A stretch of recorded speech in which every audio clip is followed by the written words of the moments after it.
நீங்க தான் ஜெயிக்க போறேன்னு சொல்றீங்க, அப்புறம் நான் எதுக்காக இன்னைக்கே ஊருக்கு போனோம்? உன்னோட ஒரு ஓட்டையும் போடாம நீ ஓடி போகணும். அப்போதான் நான் முழுசா ஜெயிச்சதா அர்த்தம். உன்ன மாதிரி திடீர் தலைவனுங்க இனிமே வரவே கூடாது.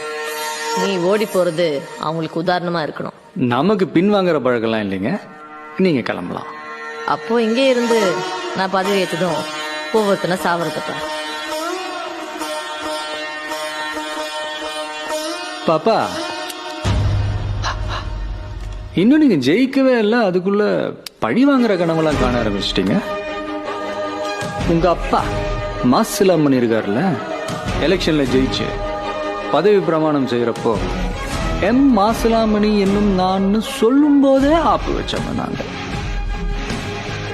போங்க, முதல்ல நீங்க ஜெயிக்கணும், பதவியில உட்காரணும், அதுக்கப்புறம் இதையெல்லாம் பத்தி யோசிப்போம். இன்னும் ஒரு நாள்ல என்னென்னலாம் மாறப்போகுதுன்னு ஓரமா நின்று வேடிக்கை மட்டும் பாருங்க. I'm a corporate criminal. நீங்க கருவிலே கிரிமினல்னு எனக்கு தெரியும். போலாம்.